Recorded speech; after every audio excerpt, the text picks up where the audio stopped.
Hello and welcome to this round 12 of Grand Prix Stockholm, and we have two good friends here, Andreas Gans and Florian Koch, playing an interesting matchup that we've not seen too much of these decks on camera lately in the last few rounds. It's Hardened Scales in the hands of Koch against Bridgevine for Andreas Gans, and a turn 1 Hardened Scales here means that we're going to have a good old-fashioned race on our hands.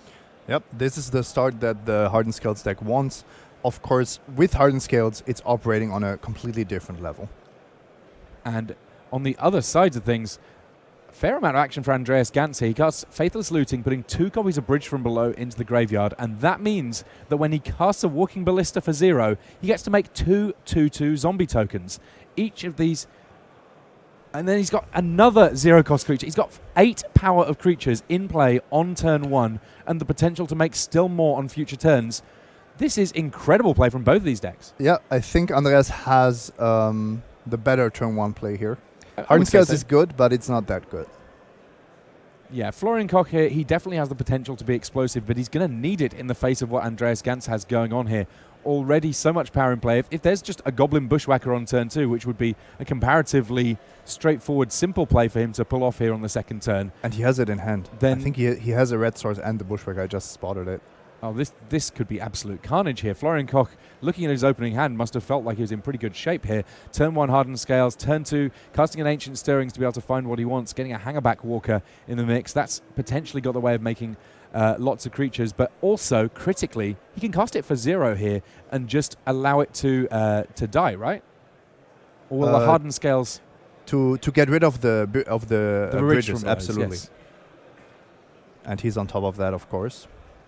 Yeah, Florian Koch, a very, very tight technical player. Second copy of Hardened Scales here. So the creatures that he plays to actually keep in play will end up being large, but we'll find out whether or not they're in charge, because you know what?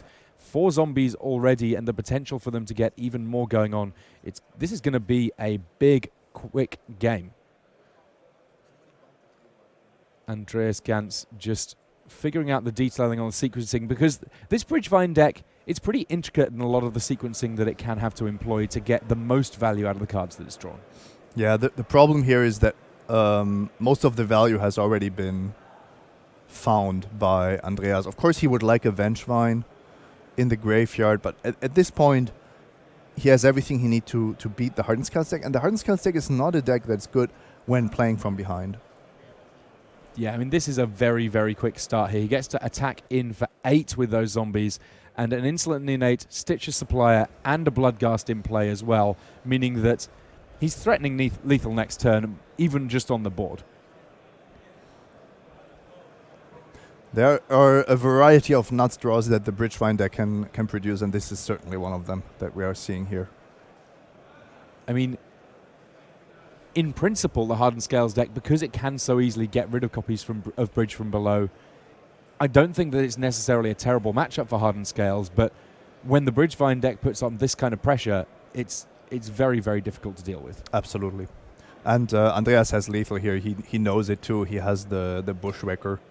I'm pretty sure that these players know each other's deck list. They are very good friends. They've traveled the world actually playing team events. Sometimes I've been crazy enough to join them. Played in North America, South America with them. So Florian Koch there put into play a Hangerback Walker, yeah, actually with 3 counters. I don't think that Andreas Gans is going to really mind making sure that resolves properly there, because even in spite of there being a 3/3 for 2 in play, Goblin Bushwhacker, that attack easily lethal from Gans. Yep, easy game. Yeah, sometimes you get the quote-unquote free wins when you're playing a deck like Bridgevine, and personally, that's the kind of deck that I like playing in Modern. The deck that, it's a solid deck. It's got, interaction, good plays and whatnot and so on. But one of the things that you can't necessarily always achieve is the just happen to make the most of your opponent having a slow draw. And in this case, it wasn't even a slow draw from Florian. It was just an incredible draw from Andreas. Absolutely. The power of Bridge from Below, Faithless Looting, the 0 casting cost artifact, everything came together. Okay, so we got 45 minutes left on the clock, and these guys, obviously, 2 games in principle left to play. How much does this matchup change after sideboarding, Simon?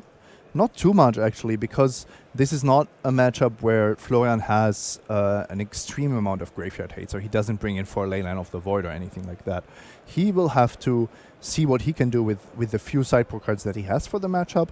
The most important ones are Grafdigger's Cage and Tormod's Crypt to fight the graveyard recursion. That makes sense. And on the other side of things for Andreas Gans, I know that this is a list that sort of is pretty heavily synergistic, so it must have to be fairly careful about not removing too many cards. But what might he be bringing in here? Ingotshua, you just saw it there, is one of the cards that he should bring in. It's pretty easy choice. Actually, evoking it synergizes with Bridge from Below and Vengevine. So it's actually a really good card in this deck. And then I see a few Lightning Axes. Now, you might think that destroying your opponent's creatures is great, but it's not that easy. Some creatures you really want to get rid of. For example, Inkmoth Nexus with a modular trigger on the stack, or just Steel Overseers. But against Hangerback Walker, against Arcbound Ravager in general, against Walking Ballista, it's not a great card. Now, Leyline of the Void is the other card I want to talk about, because there are different breeds of graveyard hate that can be played in this format. And with something like Rest in Peace, it creates a replacement ability for things going to the graveyard, which can actually be very good against the likes of the Arcbound effects. Does that also work for Leyline of the Void? That works for Leyline of the Void. The thing is, it's not really in Andreas Gans's interest to go for a heavy removal game plan, because he's not interested in a longer game.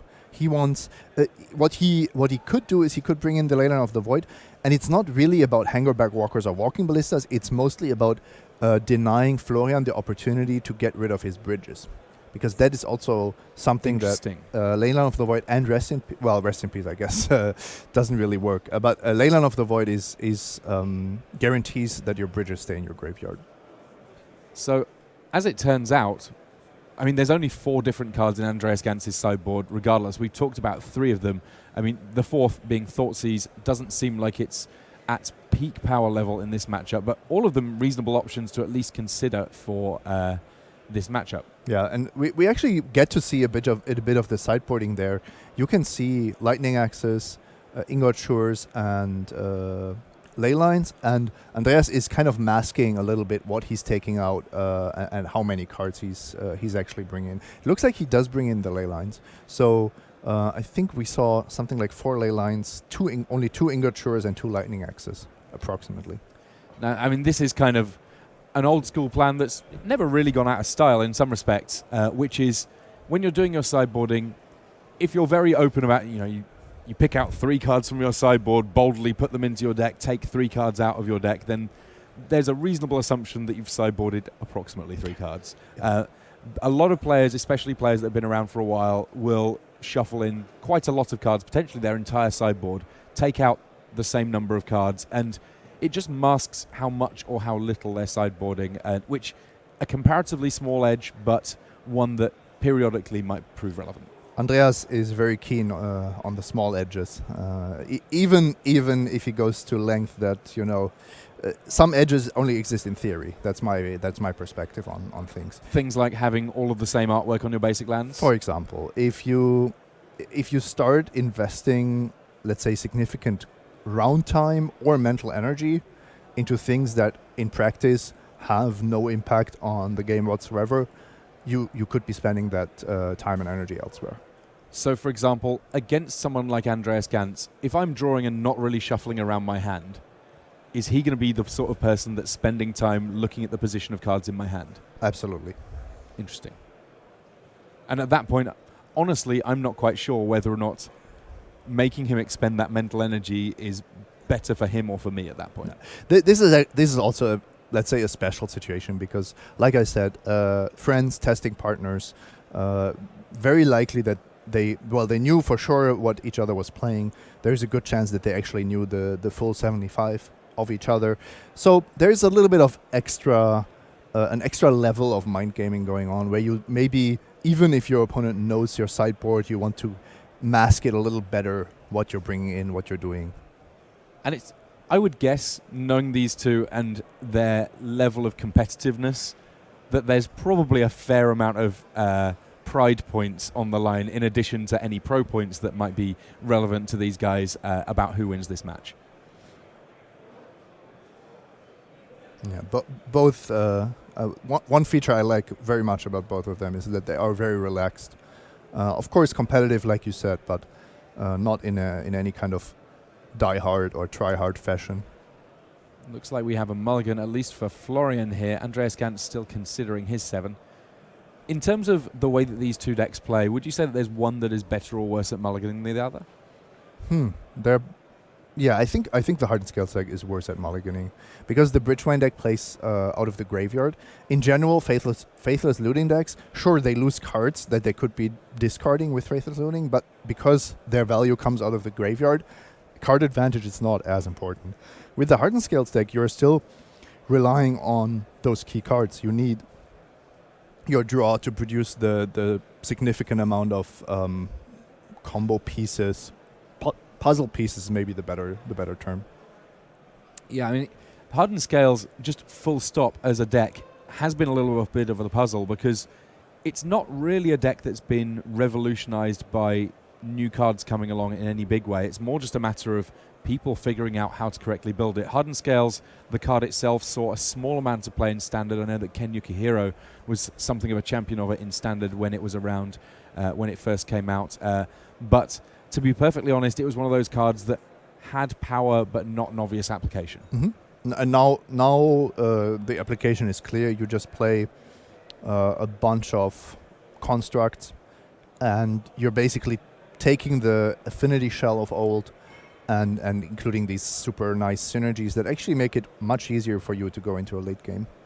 And one of the variety of decks in the last few years, for which we owe a small token of thanks at least to Matt Nass, an innovator who, even if he wasn't the complete progenitor of the deck, certainly popularized it by giving it a lot more time and effort to really streamline it. Yeah, I personally have been playing a lot of Hollow One, deck that's actually falling a bit out of favor, off the radar, so to speak. And if now that I'm watching Andreas do well with the Bridgewine deck, maybe it is the better Faithless Looting deck. I might have to admit it at some point. Yeah, it's one of those things that, especially these decks that can have incredibly explosive good draws, it can be a little bit difficult to evaluate them for a while because you can either get very, very excited about the top end of the curve of what they can potentially do, or you can get very frustrated with perceived inconsistencies. I mean, for something like the Hollow One deck, for example, the times that it would get its quote-unquote best draw, there would be a whole bunch of other times that it would get other draws, and it was hard to evaluate initially how bad the draws were when you didn't get that incredible draw. Yeah. And as it turns out, they're really not that bad. No, it plays quite the consistent game plan because you have so much redundancy built in. The randomness of the discard, which was the focus of most people that saw the deck for the first time, is actually only a minor inconvenience, I would say. Florian is, by the way, down to 5 on the play. Well, clearly not good news. Yeah, he's going to need to have a pretty impressive 5 or whatever number he ends up with at this point in order to be able to compete with even kind of a pretty standard level draw from Bridgevine. And if Andreas Gantz has a draw anything like he had in game 1, I would struggle to see how a 5-card hand is going to be able to keep up. Looks like 5 is a keep, and it's a scry to the top for Florian Koch, so small mercies there. Plays a Pendelhaven and an Arcbound Worker. Arcbound Worker, one of the original creatures from Darksteel that went into that went into Affinity to really make it a powerhouse in block constructed and standard, but it's been a little while since we've seen it really flexing its muscles in any format. I played Arcbound Worker at the very first Modern Pro Tour, where you could blazing shoal your Inkmoth Nexus and do all kinds of other crazy things, but I was just putting modular counters on my Inkmoth Nexus. Sometimes you just got to go with what feels right at the time, even if it turns out that you're flat wrong in the long term. So just that Arcbound Worker on turn 1 for Koch, and for Gantz, a pretty mediocre start for him. A Gravecrawler in play. Gravecrawler, a card that has lots of nice little synergies because on the sly, this Bridgevine deck has quite a few zombies to work with. Yep, and the ability to recast this multiple times from your graveyard means that you get to trigger Vengevine while, for example, activating Greater Gargadon over and over again. So a single Gravecrawler on the battlefield is actually quite scary for the opponent.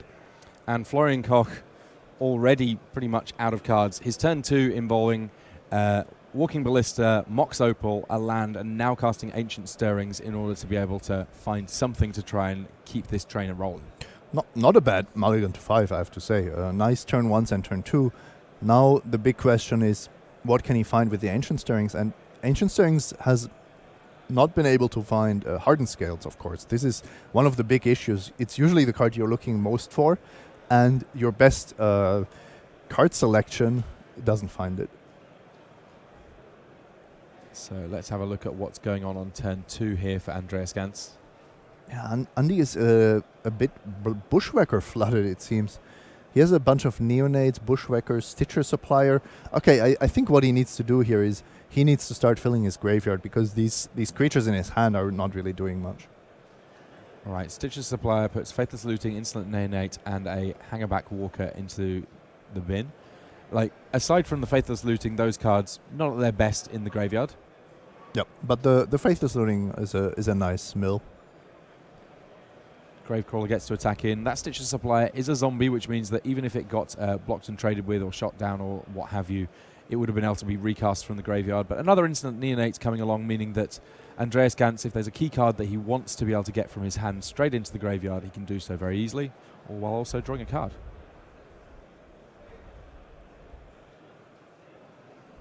Now, on the face of things, it feels to me like Walking Ballista ought to be pretty good in this matchup. It's got an easy way of being able to shoot things down. And here, Florian Koch might as well use all of that mana that he's got in order to be able to pump his Walking Ballista up, potentially shooting something down a little bit sooner. Yeah, he doesn't really have much else to do. And it does mean that he's not going to be able to activate that Pendelhaven to pump something, but one way or another it's getting tapped in order to get an extra point of power on his side of the battlefield. So no big loss there. Welding Jar, the other play for him that turn, which means that he's going to be able to regenerate an artifact if need be. Also, by playing it this way, he keeps full control over the Walking Ballista and what might go to the graveyard or not. Actually, Walking Ballista is really nice. You can put all kinds of activations on the stack, targeting your opponent's creatures, but then the Walking Ballista goes to the graveyard first with these triggers on the stack. So the interaction with shooting down creatures when there is a Bridge from Below in the graveyard is actually really nice. Bridge from Below, a card good enough to make it into the name that we've given this one, Bridgevine. Bridge from Below. We've not seen any Vengevines yet in the matchup, in part due to how good Bridge from Below was in Game 1. Yeah, this Game 2 draw by Bridgevine on the draw and without a mulligan is actually very anemic. I was talking about the comparison to Hollow One, and the Hollow One deck has maybe a lesser chance of getting the completely busted draws, although one or two 4/4s on turn 1 are of course possible. But it also very rarely just doesn't play a game of Magic, because you will always have something to do. Here, Andreas, if this Faithless Looting doesn't find something, he's just left with a bunch of 1/1s. Well, it's found a Bridge from Below and a Greater Gargadon. Both of those cards, good ways of increasing the kind of amplitude of what's going on for the Bridgevine deck. But the Walking Ballista in play, as you've previously mentioned, is a good answer to that Bridge from Below. Yeah, and now it's kind of tricky because you need to discard it, but that way means you're also exposing it. What you would much rather have is you would want the Gargadon already suspended. So yeah, a land and Bridge from Below going into the graveyard here. And at least it means that Florian Koch needs to make a decision as to how he's going to employ his Walking Ballista. He can't afford to leave it in the graveyard for too long there, that Bridge from Below. And this is what Andreas is banking on. If Florian lets him untap, he's just going to suspend the Gargadon right away. But as far as I can tell, what Florian could do is he could make the play I described earlier, where he just pretty bad timing for the Hardened Scales, but of course still a good card. Yeah, Hardened Scales, the earlier it comes down, the better, because it doesn't immediately impact the board. It just means that all the future things that you end up doing get better. And right now, it's the present that Florian needs to worry about more than future turns, really. You can see that Florian is taking basically a control approach here. He knows that the late game is actually in his favor. Another bridge from below the pickup here for Andreas Gans. So could this be a case of Gans trying to bait out activity from Florian Koch so that he can then kind of reload and try again? Yes, absolutely. But how do you bait it out exactly? This is the big question. Do you? Well, I think you want to suspend the Gargadon. That's just absolutely clear this turn. But the other things you want to do are not as obvious, I feel.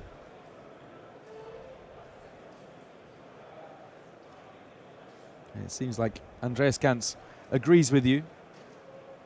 Yeah, this is all upside, having the Gargadon there, being able to sacrifice permanents, and this is probably the bait we are talking about. Now, Andreas can stack the triggers. This is really a complicated deck, I have to say. There is a trigger from Stitcher Supplier and a trigger from Bridge from Below, on top of the activation of Greater Gargadon. And now Andreas can make it so that he would get the zombie before the Stitcher Supplier trigger resolves. And why would you do that? Because you don't want to mill a second Bridge from Below now, when your opponent is already incentivized to get rid of it with the Walking Ballista. So here we see Florian Koch responding. He throws a counter at Insolent Neonate. Now this Insolent Neonate can sacrifice itself in response. Is that worth doing here? I think Andreas has another bridge in the hand, but at this particular time, he doesn't want to discard it because it would just get exiled by the Walking Ballista dying. So maybe we just see a Greater Gargadon activation, or he opts to discard a creature that he doesn't want from his hand, or a card he doesn't want from his hand. Okay, 2 activations of Greater Gargadon on the stack, 2 triggers from Bridge from Below on the stack. I love this. This is the kind of the real work on how the matchup goes that we didn't really see in game 1. Some nuanced play here. Now we have a third Gargadon activation on the stack, and because of the Gargadon, Florian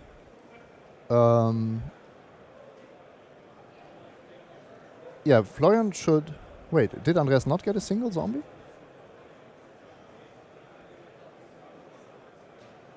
I feel like the third sacrifice, i.e. in response to the Walking Ballista, ought to have generated a zombie. Well, it depends how you stack things, but I think Andreas should have gotten a zombie there because of the Gargadon. It's his responsibility, of course, to... Well, first it's up to him to stack the triggers and then to resolve it correctly, but this is a bit confusing. So we now have a nice big graveyard, but not too much action in hand here for Andreas Gans. No, but the zombie would have made a huge difference, right? Because he could then have recast the Gravecrawler some number of times. Exactly, yeah. And then removed more counters from the Gargadon, have the 2-1 in play. Tormod's Crypt the pickup for Florian Koch here. A cheeky little bite in here with that Inkmoth Nexus, pumped up by Pendelhaven. And the original printing of Tormod's Crypt from the dark there. A way of getting rid of all the cards in the graveyard. There's actually not so many cards in that graveyard that are too terrifying right now, but it's just ready to go as and when needed in the future. And if it's not needed, then that is a good sign for Florian Koch. Yep, and Andreas Gans, with some unfortunate draw steps, these bridges in hand without ways to discard them. He could cast it and sacrifice it to Greater Gargadon, right? No, you can't. Oh, you can't It's an sacrifice enchantments to enchantment, Greater Gargadon. Red cannot deal with enchantments, even your own.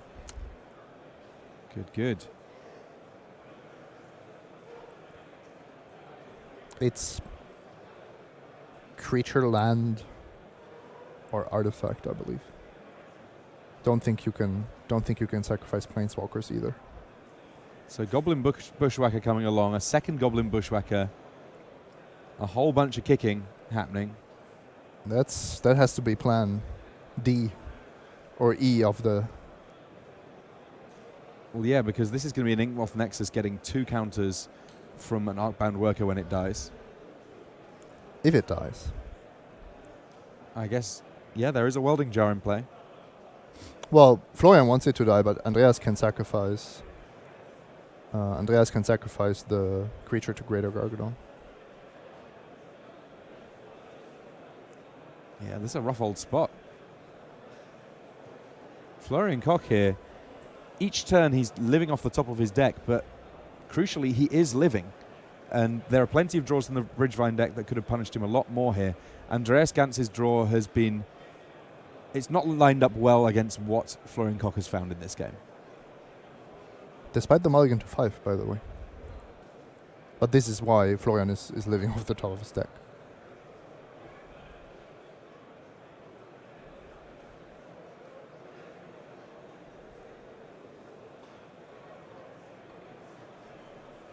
So it seems likely that we will see a sacrifice here, I would think. Not necessarily. The Arcbound Worker is a very good blocker for the Gargadon. This is true.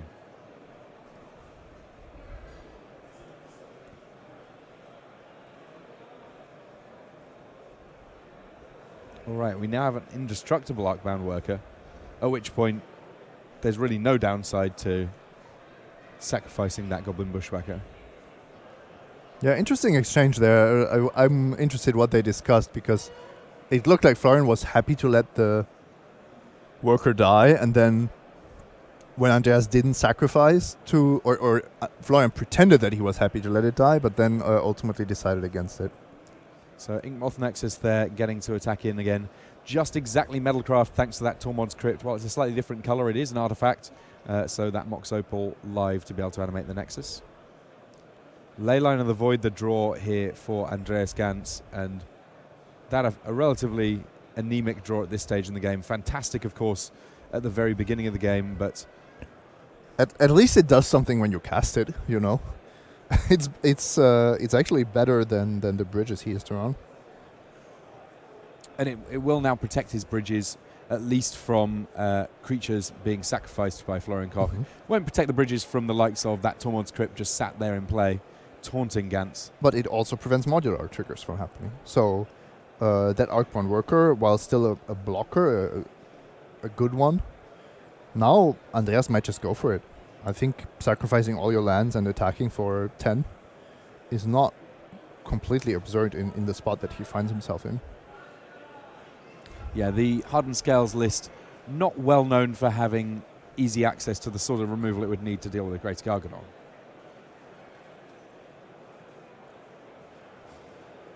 Maybe some merit to keeping a land instead of the Bushwhacker. Because 1 point of damage is probably not very likely to matter. Yeah, this way you can top deck Faithless Looting and still have something going on. Of course, when you cast a creature from Suspend, it does have haste, so that Greater Gargadon, a clear and present threat on this turn. And this is a problem for Koch, who doesn't have a quick enough clock with the Inkmoth Nexus. He needs 3 more attacks. So if he doesn't draw chump blockers, he's going to be in trouble. Hardened Scales, again, the pickup. We talk about how good it is so much of the time, and you know, we're not wrong in that, but right now it doesn't seem like the card that Florian Koch wants, because no creatures to be able to pump with it. Yeah, now he needs Arcbound Ravager. Arcbound Ravager wins on the spot. So well, there's a Leyline of the Void in play. So sorry. Even that won't on its own be enough. Yeah, of course. I just wanted to highlight this interaction with Inkmoth Nexus and Arcbound Ravager, where Hardened Scales means that almost any board where you can cast Arcbound Ravager and animate Inkmoth Nexus is a win. Simply because a few artifacts are already presenting lethal. What a So game. Koch here just having to play a land and pass back. Not actually prima facie dead because he does still have that Inkmoth Nexus to block Greater Gargadon for a turn. But Greater Gargadon, even though it will be suffering infect damage, it will take a couple of -1/-1 counters, one must assume. It will go from a 9/7 to a 7/5, but that's not really a problem unless Florian draws Walking Ballista or Hangerback Walker. As things stand, the Walking Ballista on Andreas Gant's side of things. This is even better because here, if Florian activates the Pendelhaven, then Andreas can kill the Inkmoth Nexus in response. Still probably good to force the issue here. Maybe Andreas doesn't even do it, prefers to have the Walking Ballista, which is quite a nice side threat to have on the battlefield. I wouldn't trade the Walking Ballista for the 2 -1/-1 counters. And just using a purple die there, given that we got +1/+1 counters and -1/-1 counters knocking her out in this game, to make things nice and clear for you guys, the -1/-1 counters represented by a purple die there, and Florian Koch presenting another target for the Walking Ballista. This time around, there might be a temptation to... I mean, I guess that Pendelhaven's still around, so maybe even now. Oof. Goblin Bushwhacker, meaning still more attacks coming through. Florian Koch. This is a lethal attack because it's 4 points of damage plus the ping from the Walking Ballista. And a strange little game there, because while Andreas Gantz did pick up the win, which we kind of anticipated once we just saw the amount of mulligans going on, by no means a foregone conclusion in the early stages of that game. Yeah, Florian actually drew the Hardened Scales too late and then didn't draw any payoff cards. So he was on a mulligan to 5, and the cards he drew in the mid-game were not helping him to get back. Yeah, a nice little bit of back and forth there. And indeed, we've had a bit of back and forth here watching a few games. We're going to get a chance to watch a few more games very shortly. Do not go anywhere. We'll have more for you from Grand Prix Stockholm after these messages.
Hello and welcome back to coverage of Grand Prix Stockholm. Tim Willoughby alongside Pro Tour winner Simon Gertsen here. And Simon, just before we get into our time walk match, I think you had a chance to go down and just have a quick chat with your friends Andreas and Florian down there.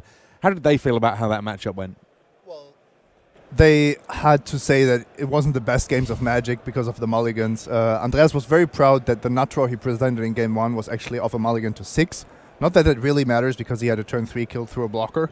And I got to find out a bit of the confusion that happened there. Actually, when the two Bushwhackers attacked, one of them is a 2-1 and the other one is a 3-1. So most of the time they spent on discussing if Florian had actually announced which Bushwhacker to block, because of course they are different powered creatures. So it wasn't really about the whole welding jar Inkmoth Nexus interaction. Fair enough. Interesting stuff there. Now, of course, we do have plenty more interesting stuff for you from our feature match area. There wasn't just the one match going on, and for those of you maybe, I don't know, supporters of Team Hararuya Latin, you might be more interested to know how things are going for Luis Salvato. We're actually going to jump into this one partway through here.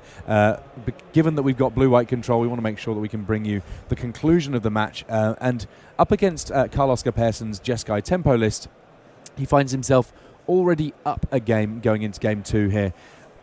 And now the... Down a game, right? Or you mean Luis is up a game? Sorry, Luis is up a game, yes. Now, Carl-Oscar Persson, he's on a list that we've deemed Jeskai tempo. That obviously... There's plenty of people that are used to the likes of Jeskai control. What are the kind of the tempo elements that we're really looking at here? I can see that there's a Geist of St. Traft in the list, for example. Just a single Geist of St. Traft, so that alone I wouldn't count as a tempo deck, but the amount of Vendilion clicks and Spell Quellers means that this is really a creature-heavy Jeskai deck. 3 Vendilion clicks, 4 Spell Queller, and the price that Carl-Oscar pays for this is he only has a single Jace and a single Teferi.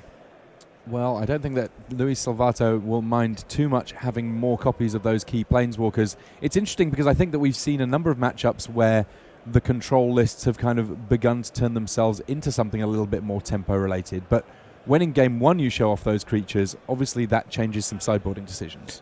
In Game 1, the Geist of St. Traft is good, but there are still all these Terminus and Mass Removal effects that don't have anything to do.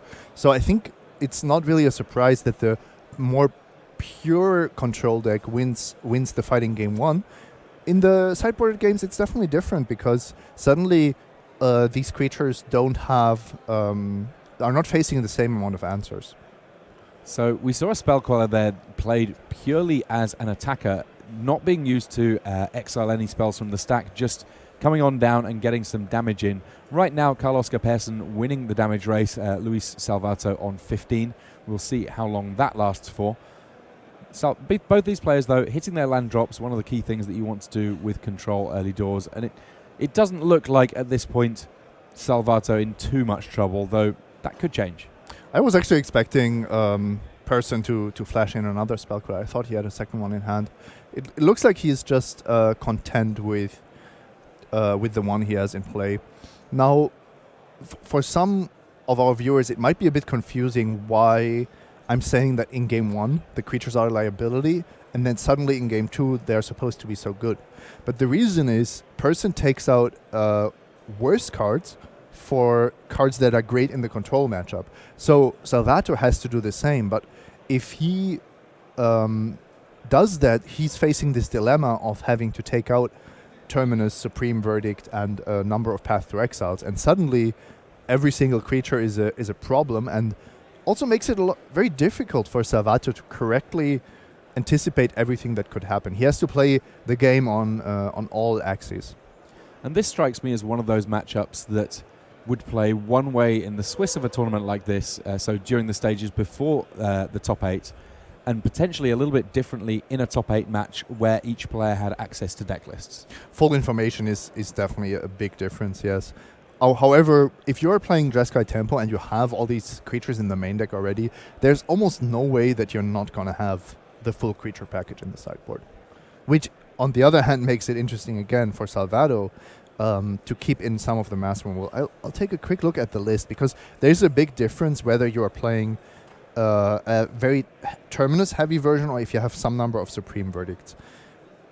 Luis actually has 1 Supreme Verdict. This is a card I really like.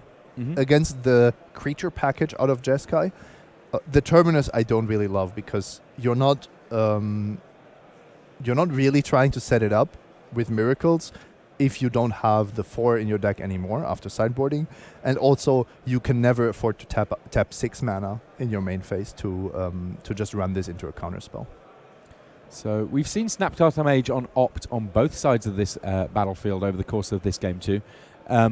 Obviously, Snapcaster Mage, it's easy to only focus on the really big plays where you get to flashback the likes of Cryptic Command and so on, but being able to just consistently hit land drops, make sure that your draws are smooth and you find the things that you need, means that even just doing it for a relatively low impact spell is still pretty potent. Mm-hmm. Timely Reinforcements is a super interesting card. We saw some players play Secure the Wastes to generate some tokens in the mirror match, but as it turns out, you want Timely Reinforcements anyway. A lot of players actually have one in the main deck already, and then you actually get that creature force also in the control matchups if your opponent has more creatures than you. Yeah, I mean, look at this board all of a sudden. Luis Salvato winning on life. He's got a good amount of creatures in play that he can reasonably think about attacking in here, getting in potentially 5 full points of damage here if Karl-Oskar decides not to throw a Snapcaster Mage in the way of something. I think Person made a pretty big blunder there. He has a Lightning Bolt in hand, and he could have Lightning Bolted his own Snapcaster Mage. That would have meant that Timely Reinforcements would only have gained Luis 6 life. So effectively, you are trading the Bolt and the Snapcaster for 3 1/1 tokens, which in this matchup, unless you're beating them in combat, are very difficult to deal with. So another Spell Queller getting flashed in here by Karl-Oskar Persson. I'm interested in this usage of the Spell Quellers because on the face of things, it looks like it is quite an inefficient use of what could otherwise be a decent counterspell. But am I maybe misevaluating them in this matchup? Well, I think your definition of counterspell is just not quite right. It's more like a temporary solution, and then it also brings with it the pressure of always being wary that a single bounce spell, Path to Exile, anything that deals with Spell Queller is suddenly also giving your opponent, let's say, a Jace or something you really don't want to see, a Snapcaster Mage, Cryptic Command. So I have to say, if you expect your opponent to be able to deal with Spell Quellers, I really like this tempo usage of them. Awesome stuff. Every 2 damage you deal, of course, Vanilla Click is better in that spot than a Spell Queller that just flashed in, but every 2 damage also brings you closer to potentially burning your opponent out. As we can see, Person is clearly trying to raise. He decided, I cannot tell if Person decided to give Salvato the tokens or just didn't see this line of play, but let's say it was intentional, then it's very clearly signaling that he wants to not play for the very long game. He just wants to raise Salvato's life total. We'll see how well that works out. There's a Surtraz Cantor that's looking likely to transform for Salvato relatively soon here. I believe that there is a Field of Ruin lurking in the land section of Karl-Oskar Persson's side of the battlefield. Yeah, 3rd card from the bottom.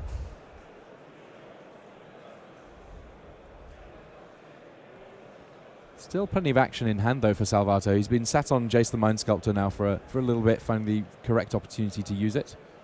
He's not facing too much pressure here, and actually now winning the race as well, so why bother? Yeah, the 3 soldiers from Timely Reinforcements have been doing good work here on Karl-Oskar Persson's life total. Person would actually need an Electrolyze, which I don't know if he leaves it in during sideboarding. It's a pretty narrow use of Electrolyze, not so many targets in this matchup. It does kill Snapcaster Mage with upside, so I don't hate the card, and even if you just cycle it, it's a fine use of a card, better than a lot of the other cards that you have in your main deck. But, I mean, Luis Salvato here, in addition to having a winning clock, he's also got a lot of counter magic in hand. Mm-hmm. Between Logic Knots, Cryptic Command, and a Spell Snare, he ought to be able to stop what's going on from Karl-Oskar's side of things. And crucially, he doesn't need to commit anything more to the board, so he can be using all of that mana to stop whatever is going on for his opponent. Yeah, and this is another big victory here for Luis, who has put on so much pressure that person is now opting to stop attacking. And Luis is the one with the Search for Azcanta in play, so it can only favor him if we're not attacking anymore. You see, Terminus still in the deck. And that was not Terminus being cast as a miracle, that was Terminus being put into the graveyard by Search for Azcanta. It transforms into Azcanta the Sunken Ruin. Another Jace being picked up there. The Jace section of Luis Salvato's hand replete with Planeswalkers. And this is an interesting moment, because you can see that at different stages of the game, you can actually have too many answers, too many counters, too many reactive cards in your hand. And at the same time, you are not able, or you cannot risk tapping out for, or tapping 4 mana for a Jace, because then your opponent just counters it and gets their own Jace on the battlefield or something similar.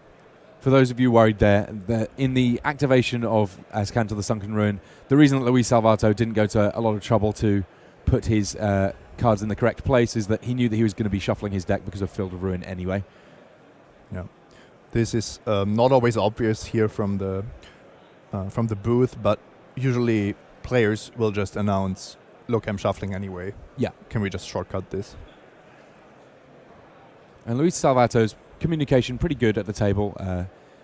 An animated player, I wouldn't say that he's necessarily a player I think of as having the most stoic poker face of anyone that you'll see at the table, but at the same time that means he's a lot of fun to play games with. He's always having a good time when he's playing Magic. So we have 8 mana untapped on the left side, 4 mana untapped on the right, but Luis still can play 2 counter spells with 4 mana, and this is kind of always the math you have to do. Dispel is the card to protect your spells for a single mana. Then you have a bunch of 2 mana options that are effectively hard counters, and the big one is Cryptic Command, of course.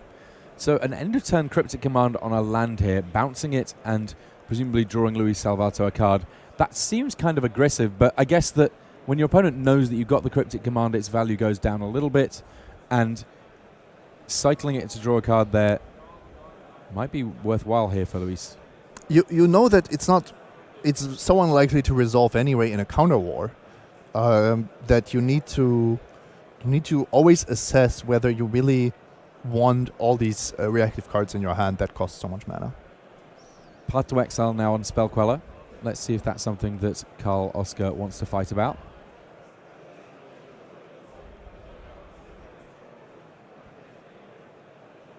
He goes for a negate on the path.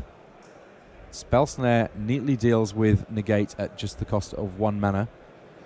Luis is happy to actually deplete his hand a little bit. He has been sitting there with too much counter magic. It seems strange that could even be a thing, but apparently it is. Cryptic Command now coming from Karl Oskar, just 1 mana remaining, and a negate from Luis Salvato. Yeah, and this is where you would want a Dispel on top of things, because you can see that the Luis initiated this counter war, but also won it, and that's something that you should be trying to prevent at all cost.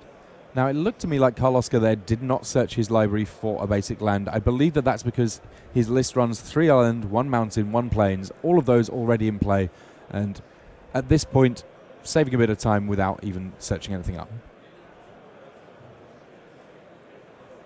Fate Seal from Jace. This, never a good sign when you see your opponent using the +2 ability on Jace. It normally signals one of 2 things. Either they're cognizant of the fact that you might have burn or something to be able to kill a 3 loyalty Jace, or they feel like they've already got enough gas in hand that they can just win the game. So a lightning bolt there, having to just deal with a soldier. Another lightning bolt in hand for Karl Oskar. He also does have a Teferi and a tapped out opponent, so temptation to get a Planeswalker on the battlefield, pretty strong. It looks to me like he's planning to -3 Teferi on Jace. because otherwise I would have expected that lightning bolt to go to target Jace and then Snapcaster flash it back. I'm not in line. I don't agree with a lot of the lines that Karl Oskar person has taken, and in particular when it comes to those soldier tokens, going back to the resolution of timely reinforcements. So here's Teferi, Hero of Dominaria. We appear to have a Planeswalker section on the battlefield. The two Planeswalkers kind of eyeing each other up a bit.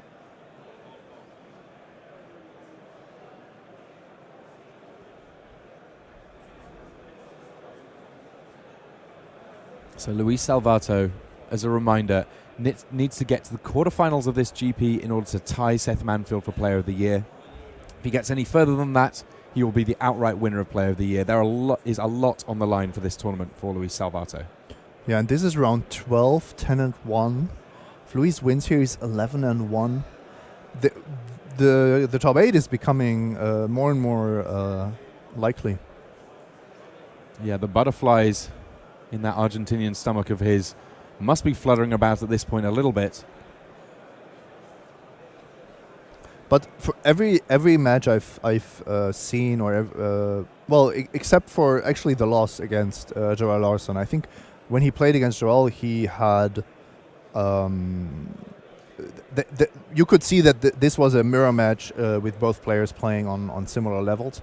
In a lot of other matches, when we were commentating or when Raf and Riley were in the booth, I think that Luis really nicely exploited his play skill, outplaying opponents in these tiny spots that matter. Yeah, I mean, as we mentioned in the match with Andreas Gantz, sometimes it's an accumulation of lots of small edges that ends up being decisive. And Luis Salvato, I mean, he said that this is a deck he likes. This is a deck that he feels comfortable with, and that's certainly played out in the way that we've seen his matches go. So Salvato here, uninterested in sending his soldiers at Teferi. Only 4 points of damage left to deal to his opponent.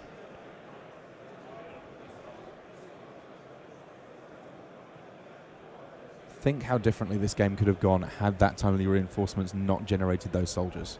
Absolutely. And here, if you were wondering why not to go for Teferi, person was on 6 and that Teferi was on 5 loyalty, which means that if you managed to deal with Teferi over the course of the game, you would also have managed to deal with person potentially even quicker. So again, we see these cryptic commands from Salvato not being used as counter magic, but more as a tempo line of play here. Yeah, but now I'm actually not so sure. I think this was in the draw step. No, in the upkeep maybe. Interesting timing there. Because person didn't use his Teferi yet, so it can't have been in the main phase.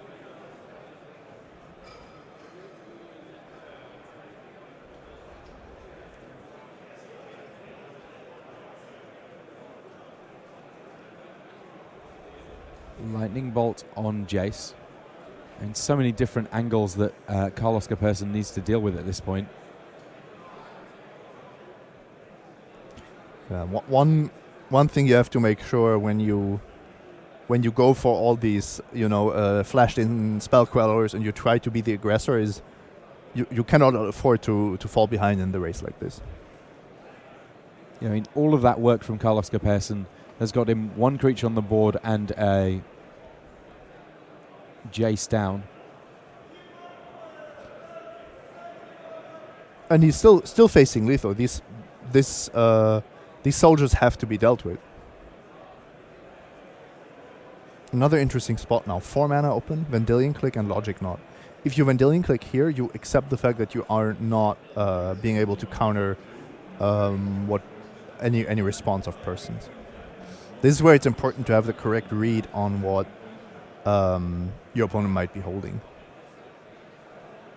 So Vendilion Click here, targeting Karl Oskar Persson, and he sees that there's nothing meaningful in terms of interaction there. There's the Teferi that he knew about alongside Vendilion Click. I think he knows that he has lethal if he animate Celestial Colony. No, there's the Field of Ruin. I think he could have taken the Vendilion Click, but he knows he can counter it. So Person actually had to Vendilion Click before Luis untapped. So Luis Salvato picking up yet another win, striding ever further towards this top 8 and the potential to be the player of the year. If you're Seth Manfield watching along at home, I don't feel like you can afford to avoid a single round. We're going to get a chance to have a little bit more Time Walk magic as we head back down to our feature match area and see still more from our round 11. This is Branko Nering against Marcus Angelin. Jeskai Control against a deck that I certainly not seen in the feature match area this weekend, that being Infect. So Jeskai Control, it's got a little bit more in the way of removal, burn and so on and so forth, but it may find itself up against it a little bit here because the Infect deck can be blisteringly fast. It's still better to have Lightning Bolts and Lightning Helixes than not. So let's see what Branko can come up with. This turn 1 island is not the best start if you want to be aggressively removing your opponent's creatures. An early opt here from the control deck.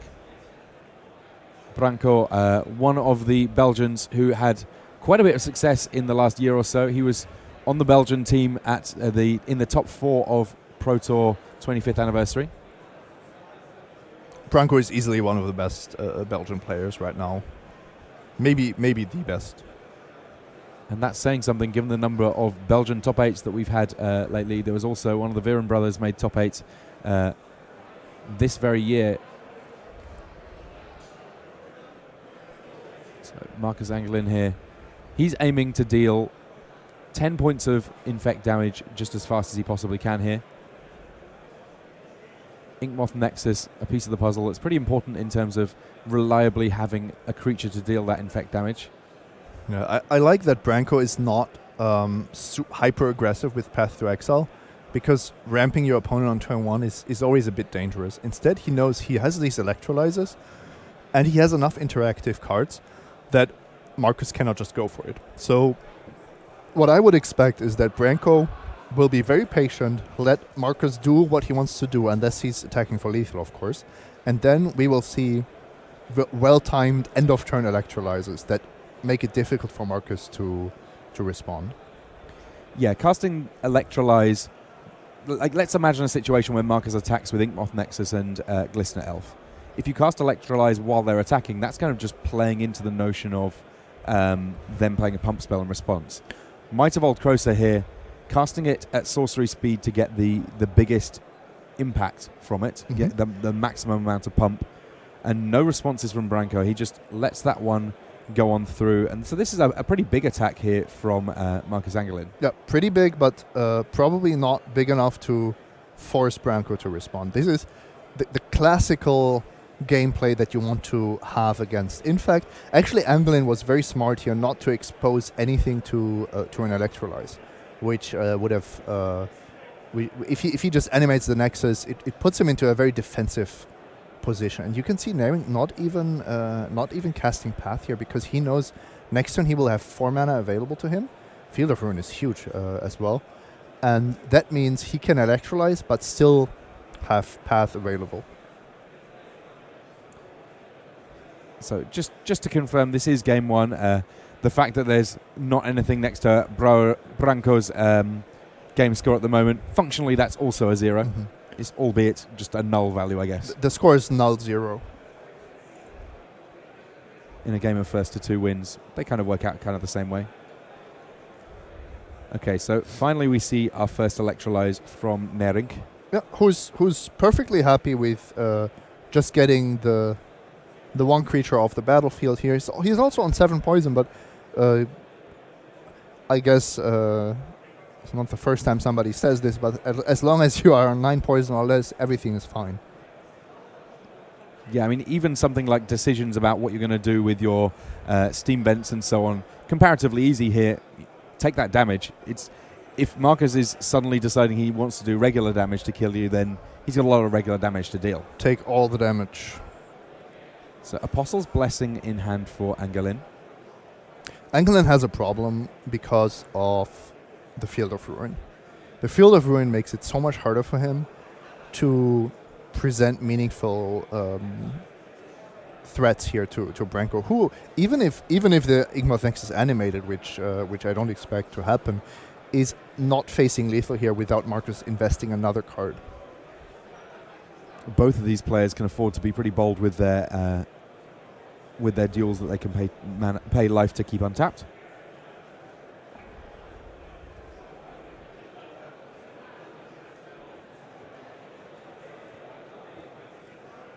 And Marcus here, he has to think pretty carefully about how he actually wants to sequence moving in on pumping a Glistener Elf. Does animate this Inkmoth Nexus.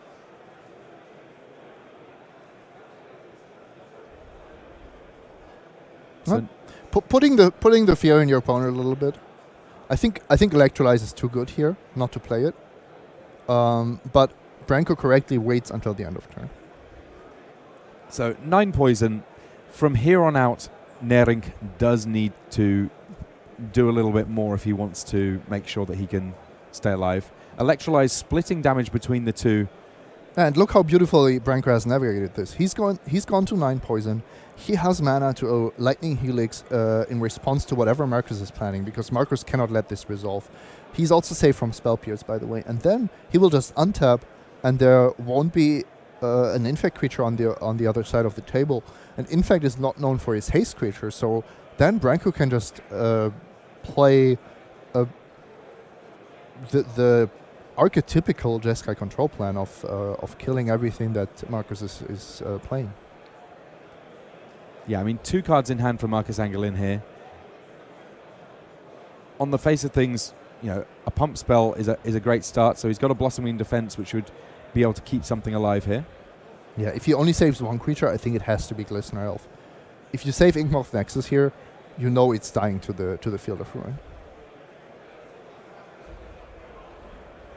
Now there can still be more responses from Branko Nerink here.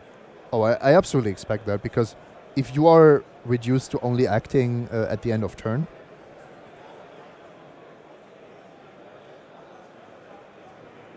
then you definitely want to make use of your mana. So Lightning Helix on Glistener Elf in response to Blossoming Defense. So right now it's not hexproof. Soon it would be. And Apostle's Blessing over the top of the Lightning Helix, meaning that, yes, Glistener Elf has managed to escape this turn unharmed. But completely out of cards in hand now, Marcus Angelin, and now Branko Nerink. He gets to untap. He's got a multitude of different ways of dealing with the creature on the other side of the battlefield. He does need to deal with it, and now is a great time to do so. Yeah, he most likely wants to get rid of the expensive ways of dealing with creatures. Oh, that's aggressive. I think he needs a Plains. He doesn't have mana to Wrath of God. Means that future Inkmoth Nexus are a bit more of a problem. But I don't think Branko is too concerned about that. Marcus is out of cards, so he knows there are not a bunch of Vines of Vastwood he has to worry about. Yeah, and here you can see he wants to get that clunky 4-mana sorcery out of the way. Instants are just so much better at interacting with the Infect deck. Yeah, Wrath of God, perfectly fine at dealing with Glistener Elf, but utterly awful at dealing with an Inkmoth Nexus, so that weirdly the most efficient removal spell there. Yeah. This game is really... You can show this to somebody new to Modern and say, this is how you want to play Control against Infect. It was just the perfect perfect showcase of what you can do, or how you should do it. Yeah, the execution from Branko here has been pretty great. Dryad Armor being fetched up here. Crucially, while it is a creature, not an Infect creature, and Branko has a fair amount of life to work with here. He doesn't need to be too afraid just yet of what Angelin can represent here. Azcan to the Sunken Ruin transforming there. So from here on out, Nerink, he will also be able to find himself more spells at the end of every turn. Yeah, there's also Celestial Colonnade. So Branko, I think, has this in the bag. He's just going to close it out, maybe even with Burn Spells to the face. Yeah, I mean, this is going to be pretty straightforward here. The likelihood of winning with damage getting smaller and smaller, even than it was before, with the likes of the life gain from Lightning Helix. And Teferi Hero Dominaria coming down here. At some point we will hit ourselves into some sort of an end game, because these Celestial Colonnades, once they do start attacking, don't take very long to close games out. Now that there's a Teferi on the battlefield as well. And this is one of those games that's got to be kind of heartbreaking for Angolim, because when you play Infect, you know that there's the potential for this to happen, that you can deal the first 9 but just not find a way to get the 10th through. And honestly, from Branko's side of things, even though technically 1 more point of poison might kill him, I'd be surprised if the Belgian ever felt under too much pressure here. No, this is the point. The 9 there doesn't mean it was a close game at all. This is the funny thing. It means that Branko engineered the game to get the most out of his cards and to be almost 100% sure not to die. So you guys know, we don't have time to bring you the full match on that one, unfortunately. Ultimately, Branko was able to succeed in winning that match. It was 2-1, so the Infect player did manage to pick up a single win, but ultimately it was Nerink who was able to get the match. And that is the end of our round for this round. Do not fear, we have plenty more magic for you here in the red zone. We're not that far away from our top 8. I'm sure that at least one Seth Manfield should be paying a lot of attention to these last few rounds. More magic from Riley and Raf after these messages.